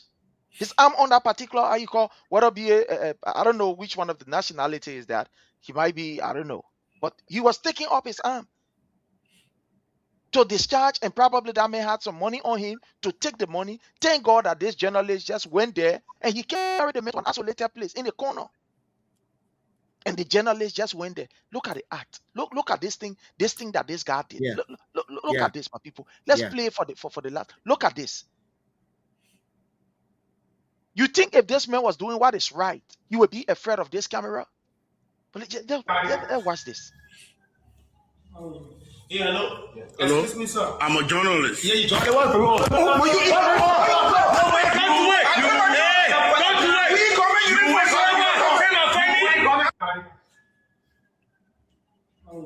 Hey, hello. Hello? Excuse me, sir. I'm a journalist. Yeah, you journalist. My brother Leo. Oh, Prince. That police, that officer, that AFS soldier, whoever he is, that guy was ready to shoot that whatever that nationality, that office, that individual is. You saw him. The guy went for a firearm. Please. Yeah. So you're right. If he wasn't about to cause a crime or major crime, why were you discharged on a journalist, a guy who want to cover your crime? You saw the man went for his weapon, and thank God for that journalist. He just so save a life. Again, that is if that guy lived. Please, look, there go again. People will say, you remember when George Weah collected all the journalists and played soccer with them again? Let me give salute to Teacher Light. Our own Teacher Light. George Weah called all the journalists together. But today, journalists are not respected in our country. They are being brutalized. For no reason, a journalist cannot go and do his job. He just did before yesterday, when the so-called yellow machine went to the country, it was selective journalists. It was a Unity Party journalist that went to cover certain scene. So one guy was on Facebook saying, well, when I'm a journalist, they mentioned his ID, but he was not allowed to go to the vicinity close to cover his side of the story to share with the Liberian people. But very few journalists. When George, we are saying, you know what? Why don't you talk good about me, bad about me, come on a feed, that play. This is not about me. It is about what you are practicing. Good journalism must not be tampered with. That boy, but thank God, that police officer, that army officer, whoever he is, that guy was taking his firearm to kill somebody. Please, you see in the video, the only time I would want to reach for my firearm is two things. Either I'm self-defending, I'm defending myself, I'm ready to cause someone that make major crime. But you saw that individual, he looked like a Filipino. The guy just standing up, but you could see how excited he got to want to send he looked at the journalist like this guy is crying for help. You took the man in an unfinished building to go get rid of him. But you see, that's why again our people are being their own self-journalists, because what's happening is everyone that has a camera now must be able to put your camera on and report these things. Sure. Please, you remember all kind of bodies are being found in our country. Please. Bodies everywhere, please. On a given day, like a week like this, over 10, 12 bodies in the waters. Please.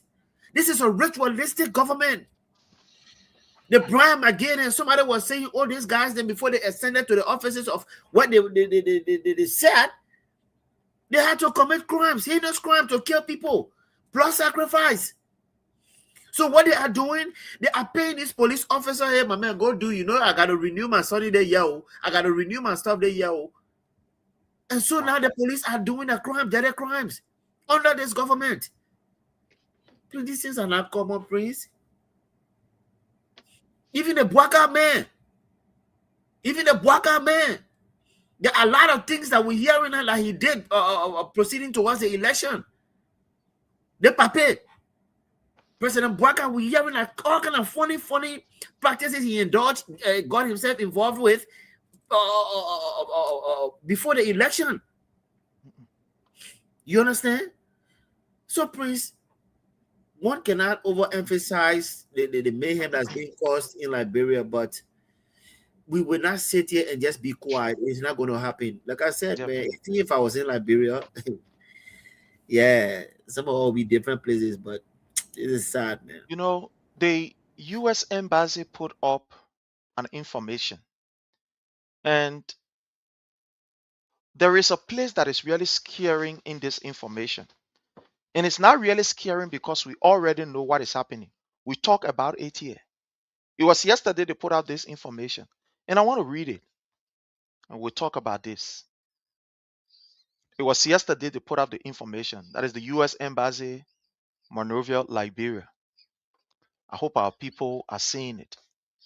Message: U.S. Citizen Town Hall Meeting, March the 10th, 2026. The U.S. Embassy, Monrovia, invites all U.S. citizens to a town hall meeting on March the 10th, 2026, from 2 p.m. Stop. from 2 p.m. to 4 p.m.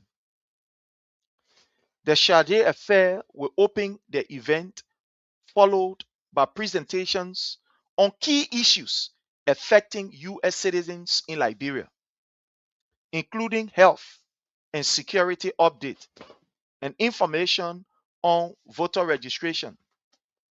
Now, I just want us to leave it just right here.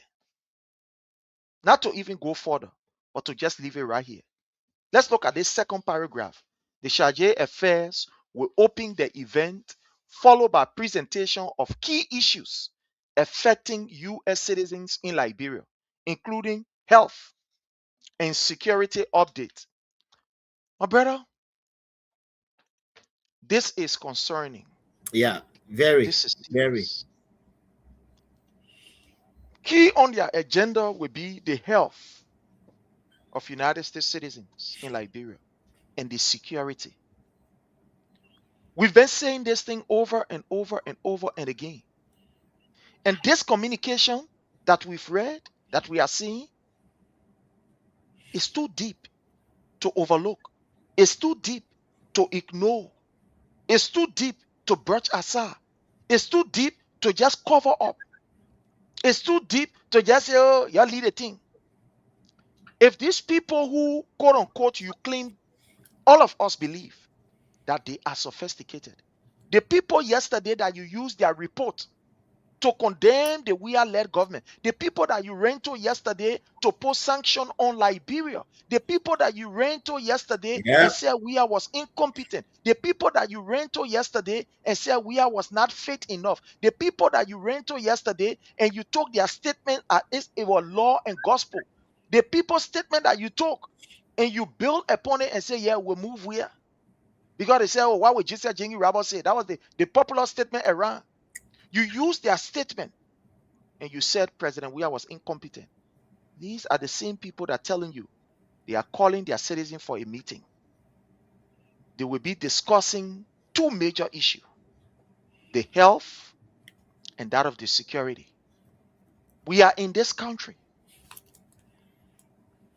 We have no influence on the embassy. They say, oh yeah, that we don't want to go talk in the ambassador ears. Yeah. But there are people from the embassy that are watching. They are there. They are in Monrovia. They are there. Not from other place. They say the embassy accredited to Nairobi, Kenya, want to see Liberia. No, they say the people near Monrovia, they want to talk about the health crisis and that of the security. My brother Leo, let's hear from you. How serious is this, my brother? Prince, serious is an understatement. Our country is in trouble. Our country is in trouble.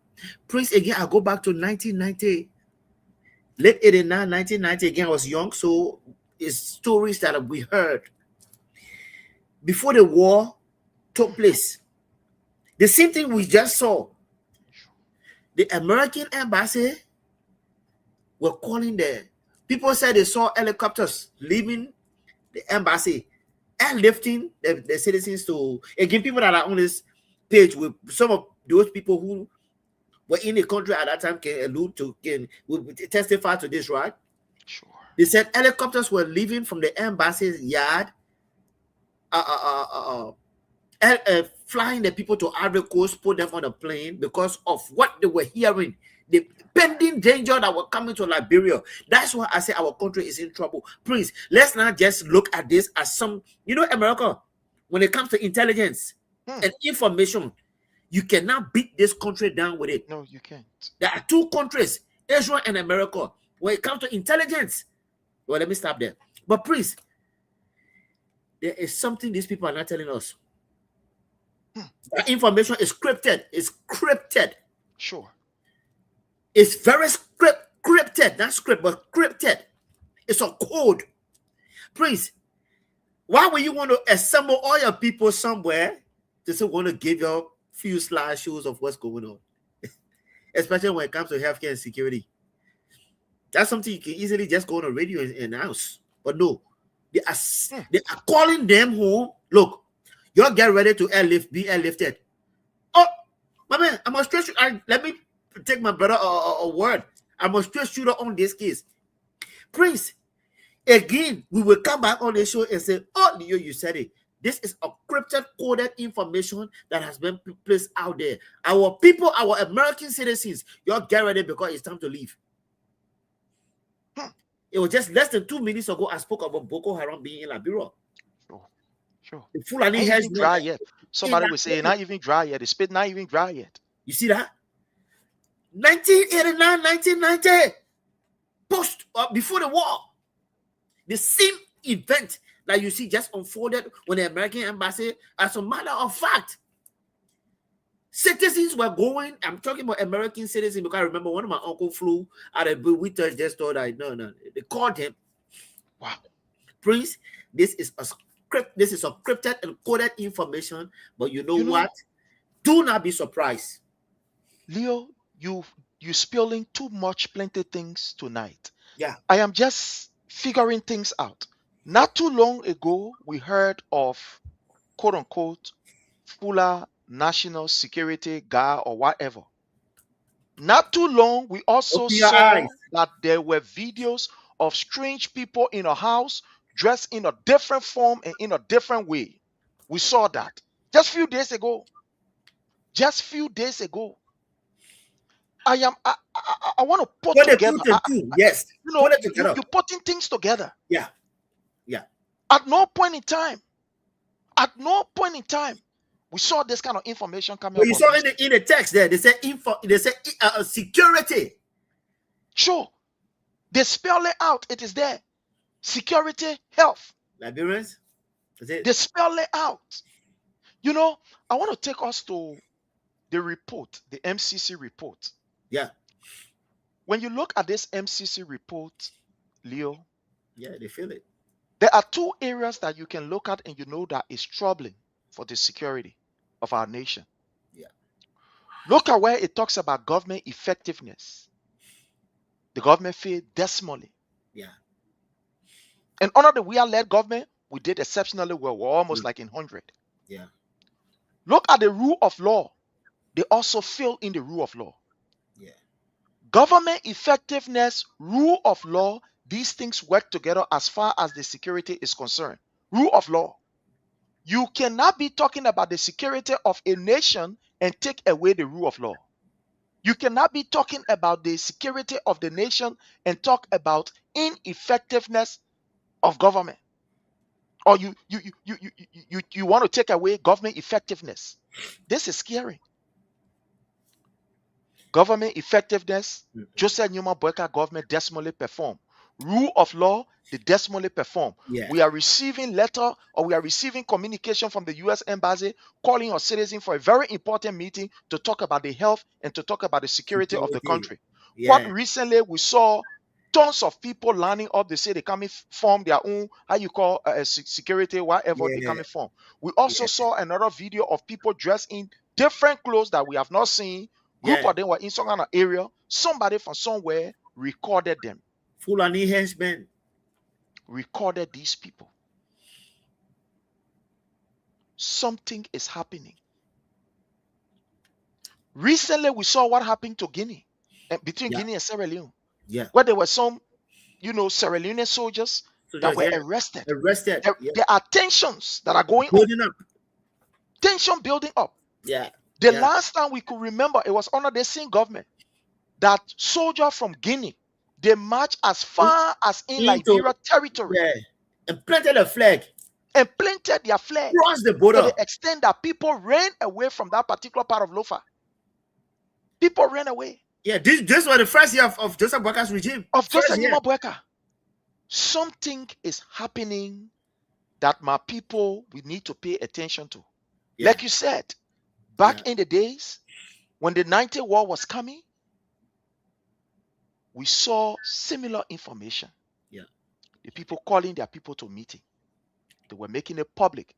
All citizens of the United States of America that are in Monrovia, you come to the embassy. There is a serious meeting. And just the same way the information came up. Yeah, and Prince, don't be surprised. Those people who will assemble at the embassy, at a later date, you will hear that they go and take one or two things. They go right back to the embassy and they'll be airlifted. Take this word and mark it down. Prince, There's already a charter flight somewhere in Ivory Coast or somewhere. Prince, you will not call your citizens to an embassy, man, just to talk about security and health. No. It's encrypted information, Prince. We will decode it. I saw somebody just insulted us here on the floor, but we like it, we welcome it. But we must give the information to our people, Prince. I can't say too much, but Prince. Sure. America knows 2 things, 3 things, 4, 5 things ahead of you. When you are thinking once, they've thought twice ahead of you. No foreign embassy call its people. They say, oh, can I drink coffee? Let me show you slideshow of security and healthcare. It's not happening, Shamé. That's a coded, encrypted, and our people are very smart. You just alluded to it. Come in the embassy, let's drink coffee. No, come in the embassy. Yo, let me play a slideshow of how the security thing in this country is unsafe. The healthcare is so bad. I don't want you to go to the hospital. No. My water. American people come in and live their citizens, yeah? Let me lower the camera. American people are preparing the citizens because they will not die for foolishness. I remember one of the say, oh, let me can live for him. They can't die for bastard picking. I mean, I just yeah. The people, you see again when we talk about priority. Wow. Prince, lastly, when you prioritize the lives of your citizens, you must make sure to protect it at all times. That's why America seems to be the greatest country in the world. When we say people think we are overemphasizing, no. There's no gimmick in these things. The people prioritize the lives of their citizens. Here's the information. Read it again, please. I beg you, please do. It says message. U.S. Citizen Town Hall meeting March the 10th. The U.S. Embassy, Monrovia, invites all U.S. citizens to a town hall meeting on March the 10th, 2026, from 2 p.m. to 4 p.m. The Chargé Affairs will open the event, followed by presentation on key issues affecting U.S. citizens in Liberia. Key issues affecting U.S. citizens in Liberia, including health and security update and information on voter registration. The town hall meeting will also highlight Freedom 250, the celebration of American 250th birth anniversary. Please note that only U.S. citizens who have registered will be permitted to attend. Only U.S. citizens will be permitted. Only U.S. citizens, brother. Read between the lines. Read between the lines. It's not open to anybody else, please. Wow. Read between the lines. Enough coffee. I'm calling you to can't drink. I'm not calling you to can't show you slideshow, Prince. I'm calling you to tell you few days from now, few weeks from now, few months from now, there will be a charter flight in Ivory Coast somewhere for you to get airlifted. So go and prepare your children. Prince, let's look at this. You know how many American citizens that are in our country? Good. So think about it. They are going to group them in segments. They will group them in segments. It's all about elevation. Prince, they are going to elevate the people. They've learned from 1997 war. When the late Prince Johnson killed that journalist, you think they're coming happy again? When they see that Bwaka has no future, Prince, you think the people come and let a citizen die in a country where you see that old man who they're not even going to warn him, Prince. But the people see that there's no future. See, let me look for this. When I talk, sometimes let me look for this. Do you know that there has been increase in people wearing, whether it be a police or army uniform that are not army people, and it's not so common in Liberia? Yeah. Something is happening on my people. We do not pray for evil, but we got to tell you the facts. Of recent, we have seen people who are not associated with police, neither are they associated with army. They are now wearing army uniform. Yeah. My brother, let me find this while Yeah. we are going in. Let me But find once you this. look for There's that, a need for me to find this. it is some of those very army personnel that are giving the brothers and some of those army officers to go and portray themselves as if they are army officers. Yeah. So if you were to be in the army, Prince, I can't take your uniform and go do what I gotta do. Yeah. That's what's happening in our country. Yeah. Yeah, that's what's happening. This is scary. This is very, very terrible and scary. This is terrible and scary to see the kind of thing that we are seeing in Liberia with our security apparatus. This is not something that we laugh about. This is not something to even joke about. This is something very, very serious. People impersonating and wearing all kind of different uniform, claiming to be army, claiming to be police, and etc. This is horrible. Yeah. This is terrible, my people. Let me just show it to our people here. Here is it, right here. Here is it. You see here, my people? Here is it.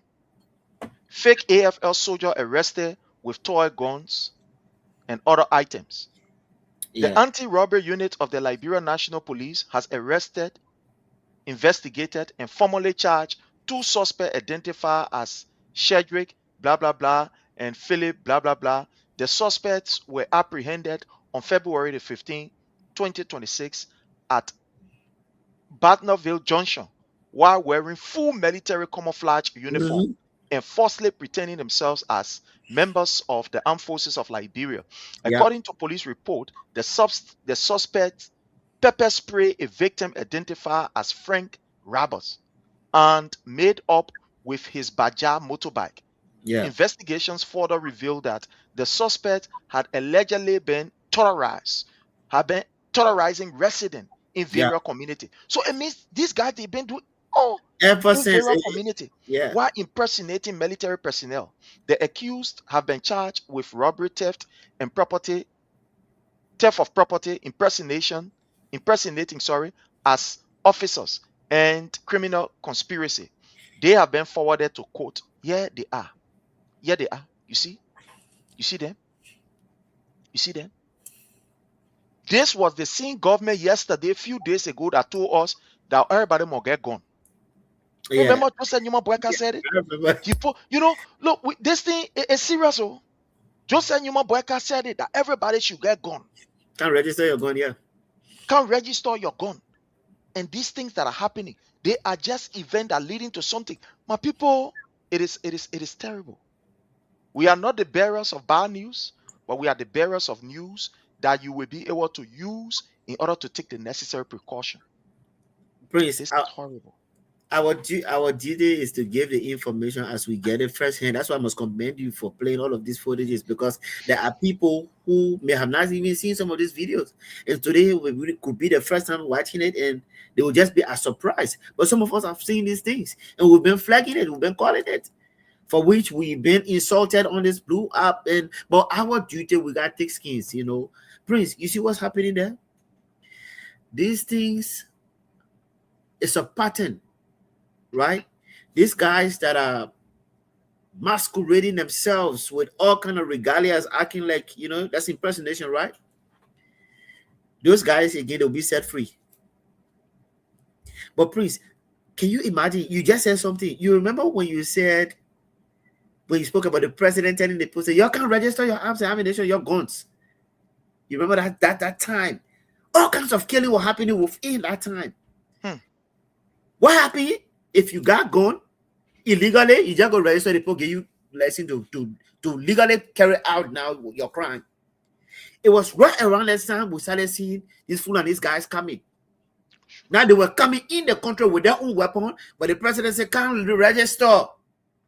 So what the guys did, they said, we've given the red flag, the green light to go and register. So you see these guys that are portraying to be militant. Prince, you think these guys, some of these guys are operatives. Those are sleeper cells.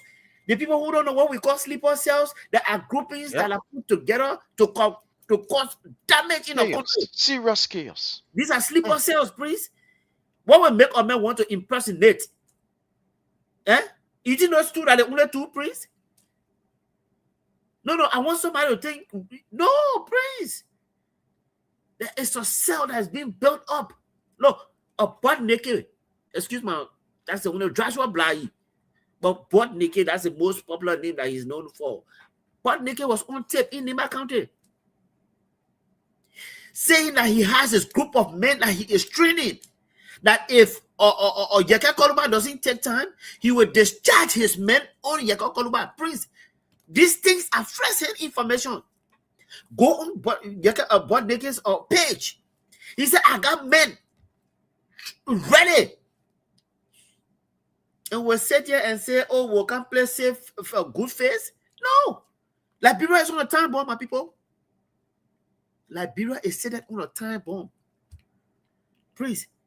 Those guys, those operatives, that guys now who are testing the water. You see them going to go out to commit crime. You arrest them. They are testing the water. So for the day they're ready to carry on the massacres, you will see them happening. Oh God, I don't wish for that to happen because our poor innocent people, but Prince. But who told you that the president cares? Eh? Who told you that the president cares, my brother? The Papa don't care. They say a man who is down fear no fall, right? He's already old. He doesn't care to go 6 feet under.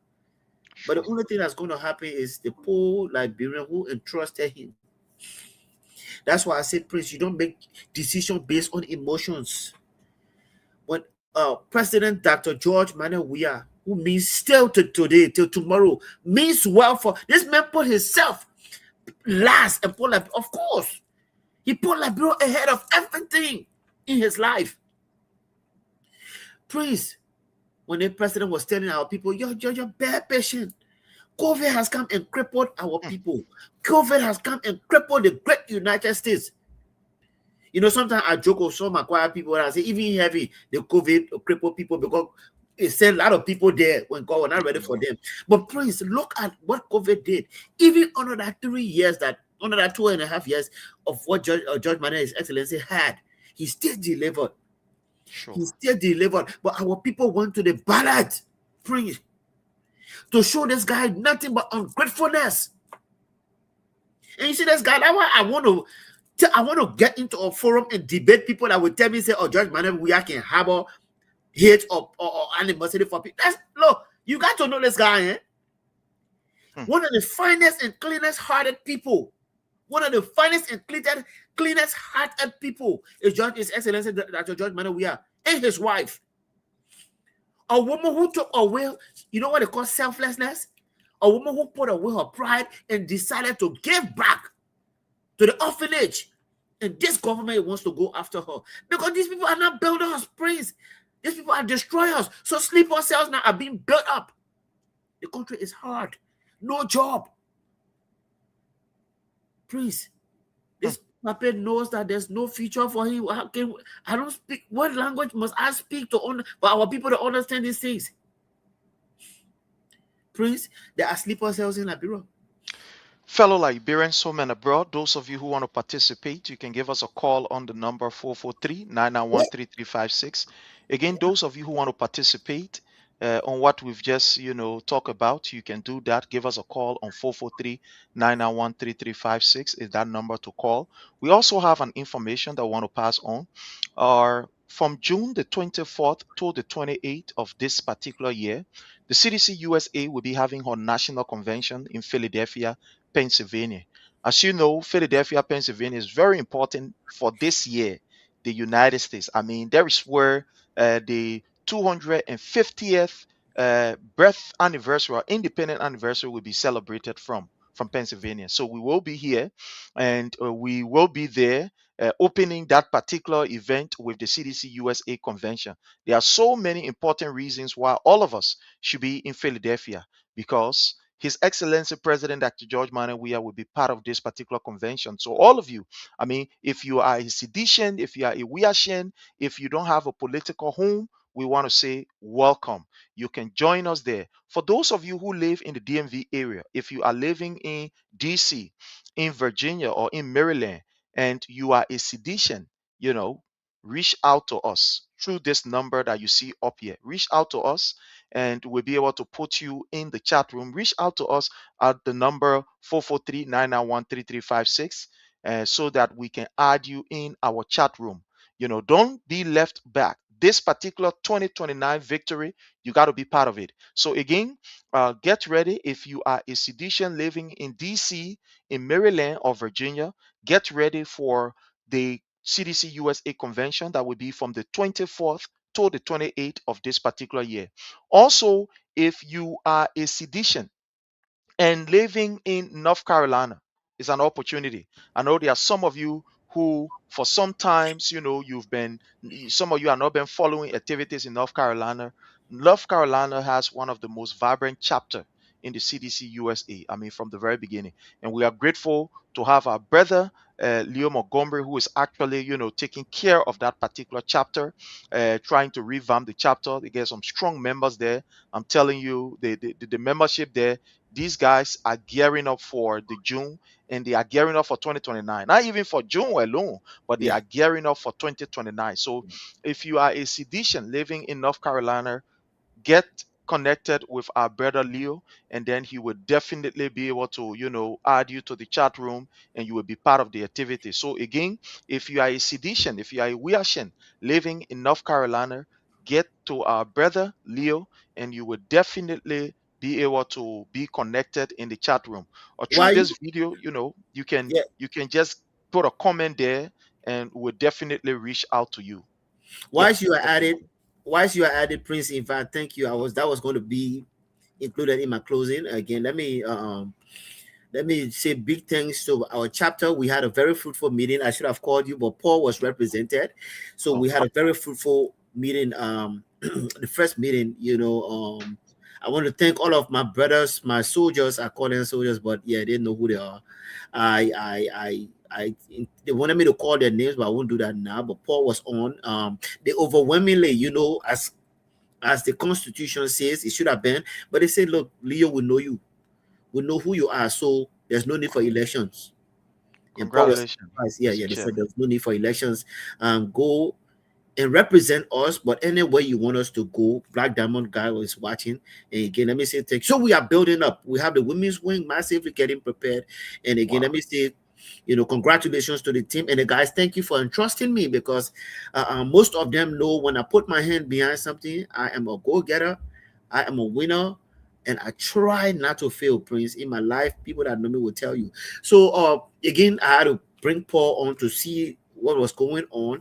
It was a very fruitful meeting on today, and I would like to thank the likes of Joseph, talk about Black Diamond, my brother Robert, Wow. my brother Vasco, my brother Rodney Ja, Wow. my Helen. Let me say thanks to Dubon Hill. Let me say the likes of many of them, and I Wow. have to go in my chat room to see them, and some of them Maya Foke. Thank you, Maya. Of course, my own picking policy war cry. He told me, say, big man, we've been seeing your record. Just tell what you want us to do, and I know they will see this video or they are watching. Again, I want to publicly say thank you for entrusting me this new leadership to represent you when CDC calls. We are getting ready for our first face-to-face meeting. I will be driving somewhere next weekend to a different city where I want to have a face-to-face meeting with a few of the big heads there. So it's all in the planning, man. I told the guys today in a meeting, and Paul was listening to me. I know he was surprised, like, where this guy coming from? But Prince, we are not going to have a runner-off. We are not. We are not preparing for that.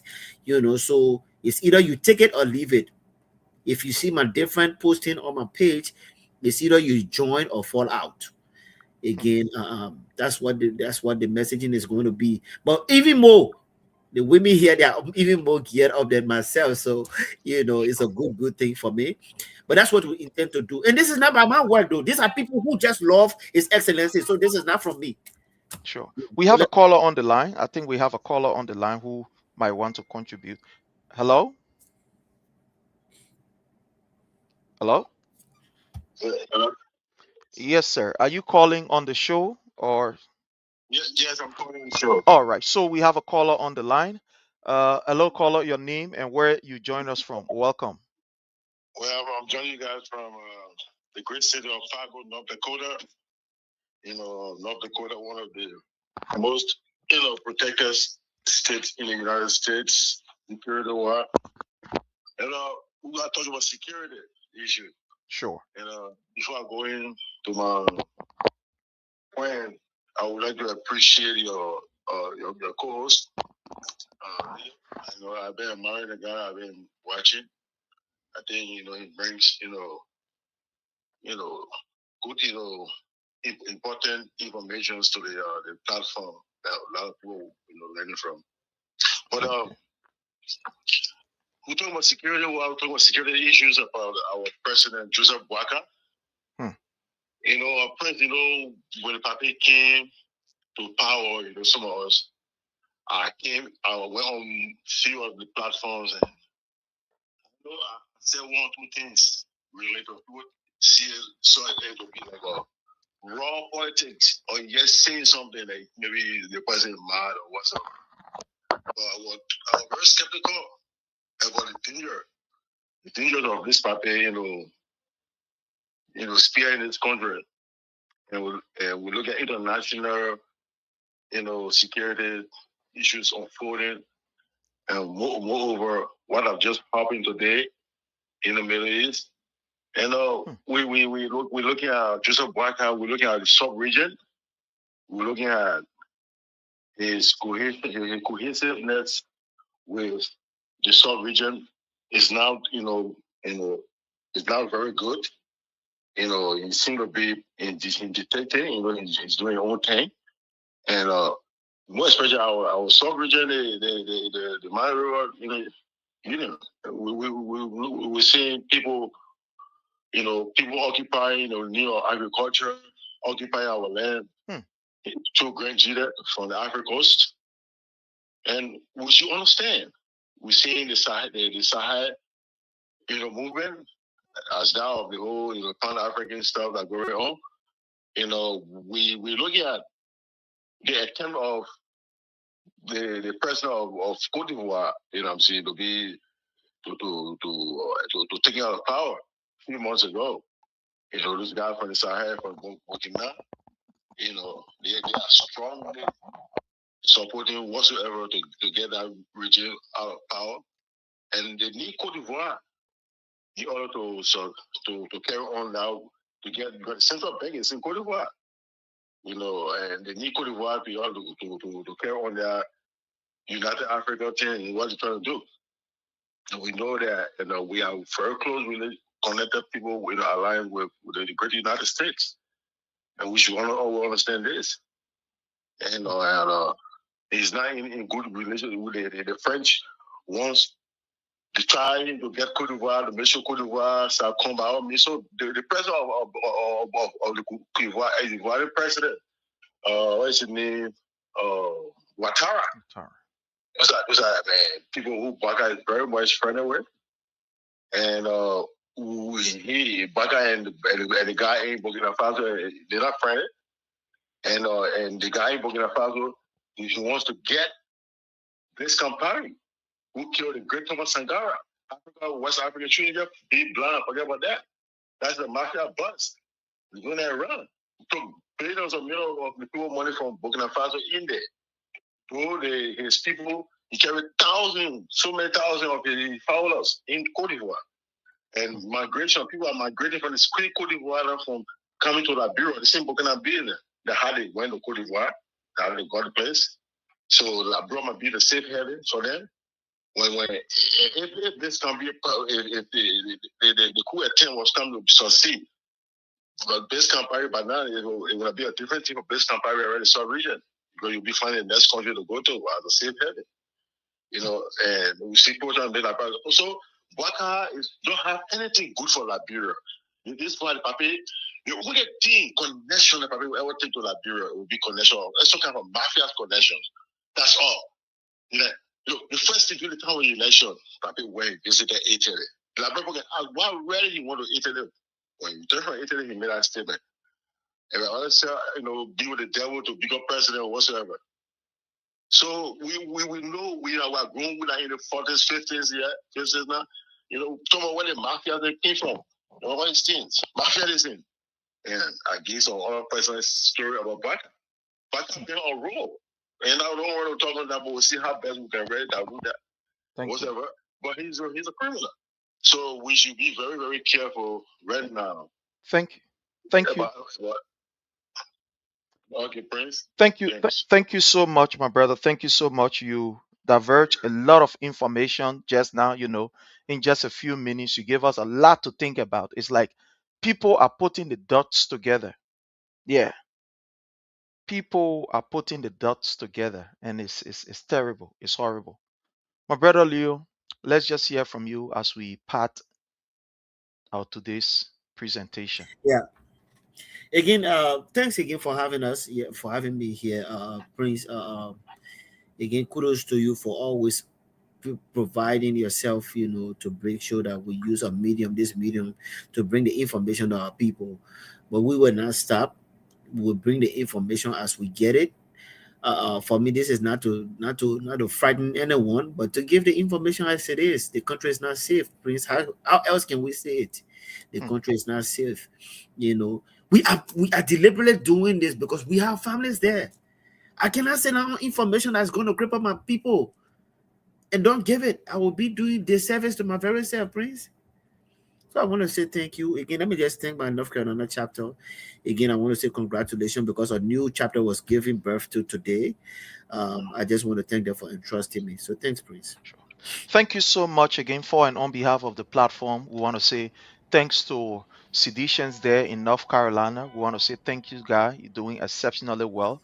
In a short space of time, you are able to move as if I don't know, you the speed at which you're moving at, you are making us jealous now. You are making us jealous. But I want to say thank you so much, and to all of our people in North Carolina, I want to say thank you again. If you are a sedition in the DMV area, DC, Virginia, Maryland, please get to us so that you can be part of the chat room. We are moving on with a lightning speed, and we don't want to leave anybody behind. That's why anytime we come here, we give you the information. Again, if you are in North Carolina, it's an opportunity. Get to our brother Leo, and I'm telling you, you will be connected with the chapter, and we don't want to leave anybody behind comes 2029. We got to get on this boat. Do not wait for 2 minutes before 2029. You can't in. At that time, the boat will already be filled, and we may not have the time. So it's better that you come in now. We do it now so that we all can get prepared for 2029.